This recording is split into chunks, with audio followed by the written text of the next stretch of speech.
आज पवित्र एकादशी व्रत है। घर पर सरलतम तरीके से रात्रि तक इन सरल से उपायों को करने का प्रयत्न करें ताकि जीवन सुखमय हो, दुख दरिद्रता का नाश हो। अपने आप में एकादशी व्रत पवित्र है, अमृत की बूंद की तरह है। उसमें पड़ने वाली यह विशेष एकादशी, जिसे मोक्षदा एकादशी, बैकुंठ एकादशी के नाम से अलग अलग स्वरूप में जाना जाता है, पितरों के तारण के लिए विशेष यह एकादशी कही गई है। जीवन में जब लगे दुख दरिद्रता परिवार में बढ़ रही है, पितृ कृपा नहीं है, तो इन सरल से उपायों को जो किसी महापुराण पद्म पुराण में वर्णित है कर लिया जाए तो भाग्य प्रबल होता है और दुख दरिद्रता का तत्काल नाश होता है। इन उपायों को आप आज कर सकते हैं, कल भी कर सकते हैं, कोई दिक्कत की बात नहीं है। सबसे पहले आपके घर पर गुड़ तो होगा ही, तो क्यों ना गुड़ का प्रयोग करा जाए आज, कल और दोनों तिथियों में। जब भी जो है एकादशी, द्वादशी या दसवीं तिथि होती है, गुरुजी कहते हैं अपने पितरों का तारण करने के लिए सोमक पितृ का नाम लेकर, खास तौर पर महिला और पुरुष। महिला तो विशेष रूप से विशेष जिम्मेदारियों के साथ परिवार में बंधी होती है, क्योंकि पीहर पक्ष और ससुराल पक्ष दोनों कुलों की वह द्योतक है, उद्धारक है। तो आप सभी को आवश्यक रूप से रोटी बनानी है। प्रयत्न करें 2 रोटी या 2 पूरी बनाएं, एक पीहर पक्ष के जो है पितरों के लिए, एक ससुराल पक्ष के पितरों के लिए। अपने हाथ से इतना सा दान करने में कोई बुराई नहीं है। उसमें रख लीजिए एक गुड़ का टुकड़ा। गुड़ का टुकड़ा हो तो ठीक है, नहीं तो गुरुजी कुछ भी मीठा कहते हैं। आपके घर पर जो भी मीठा हो साफ शुद्ध अवस्था में, वह आपको उस रोटी में रख लेना है। सोमक पितृ का नाम लेना है। किसका नाम लेना है? सोमक पितृ का नाम। और आप सभी को दोनों रोटियों को एक थाली में या एक प्लेट में रख लेना है। गुड़ का टुकड़ा रखें। संभव हो तो आप सभी एक चुटकी काले तिल भी डालिएगा और घी भी लगाइएगा। घी चंद्रमा की स्थिति को मजबूत करता है। काले तिल पितरों को मोक्ष प्रदान करने में सहायक है। और सोमक पितृ का नाम, जो कि पितरों से संबंधित है, अपने आप में अद्भुत है, दुर्लभ है। आप सभी को अपना मुख दक्षिण दिशा की ओर रखना है, सोमक पितृ का स्मरण करना है। और सभी एकादशी, द्वादशी, त्रयोदशी, मिश्रित जो एकादशी है, कहने का अर्थ है जब व्रत का पारण करें उसकी सुबह भी यह उपाय कंटिन्यू करते रहें, लाभ होगा। आप सभी को दक्षिण दिशा की ओर मुख करना है। सोमक पितृ का नाम, अपने पितृ देवताओं का नाम लेना है, स्मरण करना है। ओम सर्व पितृ देवाय नमो नमः कहते गौ माता को यह रोटी खिला देनी है। इससे जीवन में निश्चित ही बदलाव होगा और दुख दरिद्रता का नाश होगा। घर के आसपास देर रात्रि तक, प्रदोष काल तक गौ माता आती जाती रहती हैं। तरोताजा शुद्ध अवस्था में गौ माता के लिए रोटी बनाइए और गौ माता को खिलाइए इस विशेष तिथि में, इस विशेष तरीके से। तब जाके जी है आपको एकादशी का परिपूर्ण फल प्राप्त होगा। हमने बात कर ली प्रथम उपाय की, अब बात कर लेते हैं दूसरे उपाय की। गुरुजी कहते हैं घर पर किया जाने वाला सर्वश्रेष्ठ उपाय यह है, आपको एक कटोरी में हल्दी लेनी है और एक कटोरी में लेना है कुमकुम। नारी कभी विधवा नहीं होती, अखंड सौभाग्य का वरदान प्राप्त होता है। और साथ के साथ कुंवारी लड़की जो कोई भी व्रत नहीं भी कर पाते हैं तो भी इस उपाय को करना चाहिए। आपको अपने मनचाहा प्रेम मिलेगा, पुत्र पौत्र में वृद्धि होगी और परिवार में सुख समृद्धि आएगी। आप सभी को श्रीहरि विष्णु के समक्ष दीपक प्रज्वलित करना है। कोशिश करें आप पूर्ण रूप से बहुत लंबे समय तक जलता हुआ दीप प्रज्वलित करें। अखंड दीप रूप में हो तो अति सुंदर है।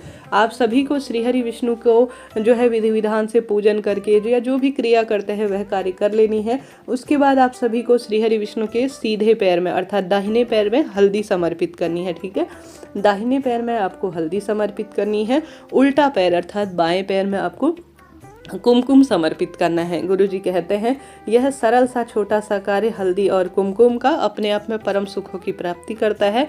वैदव्य योग जो कुंडली में बना होता है वह छूटता चला जाता है और सौभाग्य में वृद्धि होती है। तो इसमें कुछ भी लगना नहीं है। श्री हरि विष्णु की प्रतिमा फोटो घर पर विराजमान होती ही है, तो क्यों ना इस सरल से कार्य को कर लिया जाए ताकि भाग्य प्रबल हो। रात्रि तक कर लीजिएगा, लाभ होगा।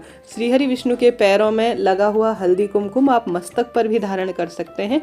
बहुत शुभ माना जाता है। एकादशी व्रत को परिपूर्ण वाले करने के स्वरूप में इसे कहा गया है। तो इस उपाय को भी आप सभी कर सकते हैं, निश्चित ही लाभ होगा। हमने बात कर ली 2 उपाय की, अब बात कर लेते हैं तीसरे उपाय की।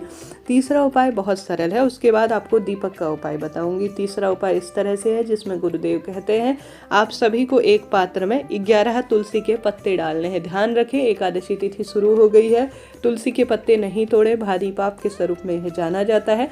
श्रीहरि विष्णु पर चढ़े हुए तुलसी के पत्ते भी आप ले सकते हैं। 11 की संख्या में यह हो, ध्यान रखें कटे फटे टूटे फूटे ना हो। आप सभी ओम नमो भगवते वासुदेवाय महामंत्र का जाप करें, ध्यान करें, स्मरण करें, प्रभु से प्रार्थना करें कि हे प्रभु, जीवन में जो विपदा है, अधोगति में गए मेरे जो पित्र हैं उनका तारण हो, रोग दोष संकट का नाश करे। यह प्रार्थना करते हुए आप सभी को एक पात्र में इसे डाल लेना है और साथ के साथ गंगा जल डालना है। गंगा जल पूर्ण रूप से ना हो कोई बात नहीं, थोड़ा सा गंगा जल डालें और उससे अधिक जो है जल डाल सकते हैं। यह हो जाएगा गंगा जल मिश्रित जल। और साथ के साथ 11 तुलसी के पत्ते डालने हैं। आप जी अपने लिए कर रहे हैं, जैसे कोई प्रतियोगी परीक्षा, विवाह, धन संपदा, मकान चाहते हैं या अपना पुत्र पौत्र में वृद्धि चाहते हैं तो स्वयं का नाम गोत्र भूलें और इस जल के पात्र को लेकर चले जाएं श्री हरि विष्णु के मंदिर में। श्री हरि विष्णु का कोई भी मंदिर हो चलेगा। क्या नाम है, आप सभी इस बात का भी ध्यान रखें कि शिव मंदिर में और शिव जी पर कभी तुलसी नहीं चढ़ाई जाती। राधा कृष्णा का मंदिर भी हो, श्री रामचंद्र जी का मंदिर हो या किसी भी स्वरूप में, कोई भी स्वरूप में, किसी भी तरह से जो है श्री हरि विष्णु के स्वरूप का मंदिर होना चाहिए। आपको वहाँ पर एक दीपक प्रज्वलित करना है और इस जल के लोटे को उनके चरणों में समर्पित कर देना है। तुलसी के पत्ते हो या तुलसी की माला हो, तुलसी की मंजरी हो, श्री हरि विष्णु को खूब प्रिय है। साथ के साथ आप सभी को आवश्यक रूप से यह जो है आप सभी को उनके चरणों में समर्पित करना है। थोड़ी देर मंत्र जाप करें, अपनी झोली पसारें, प्रार्थना करें, जो भी बात है वह श्री हरि विष्णु से कहें।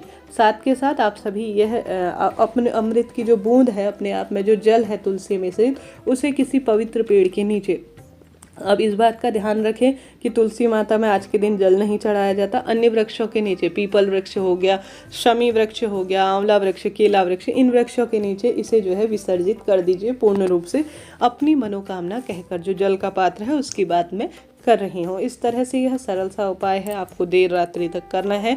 फिर देखिए जीवन कैसे बदलता है, दुख दरिद्रता का अंत होता है।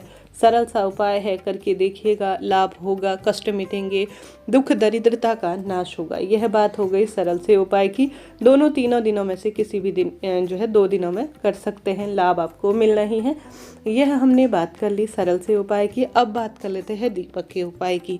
आज आप सभी को आवश्यक रूप से, हालांकि इससे पहले ही मैं चैनल पर दीपक से संबंधित उपाय बता चुकी हूँ, कौन से स्थान पर किस स्वरूप में काले तिल का प्रयोग विशेष तिथि पर कर कर आप दीपदान करें जिससे आपको लाभ हो। फिर भी आप सभी को आज आवश्यक रूप से विशेष तिथि पर घर के दरवाजे पर दीपक लगाना है, तुलसी माँ में दीप लगाना है। एक अपने पितरों के नाम का आप दक्षिण दिशा की ओर मुख करते हुए रसोई घर में दीपक लगाएं, मटके के पास, घर के मंदिर में अखंड दीप स्वरूप में लगाएं। महादेव और श्री हरि विष्णु के मंदिर में दीपदान करने का प्रयत्न करें। फिर देखिए कैसा भाग्य प्रबल होता है। आज का दिन साधारण सरल नहीं है, पितरों के तारण के लिए यह दिन माना जाता है और साथ के साथ जीवन में सब सुख प्रदान करता है यह दिन। तो आप सभी संभव हो आज श्री हरि विष्णु के सरल से मंत्र की एक माला का जाप करें।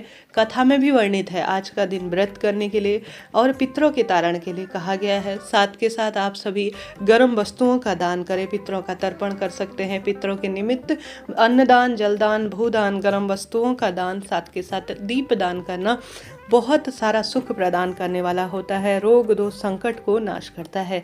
देर रात्रि तक कर लीजिएगा, अनंत गुना फलों की प्राप्ति होगी। वीडियो कैसा लगा बताइएगा जरूर। उचित उपयोगी रहा हो तो लाइक करें, शेयर करें, सब्सक्राइब करें। कमेंट्स बॉक्स में जय श्री हरि विष्णु, हर हर महादेव लिखना ना भूलें।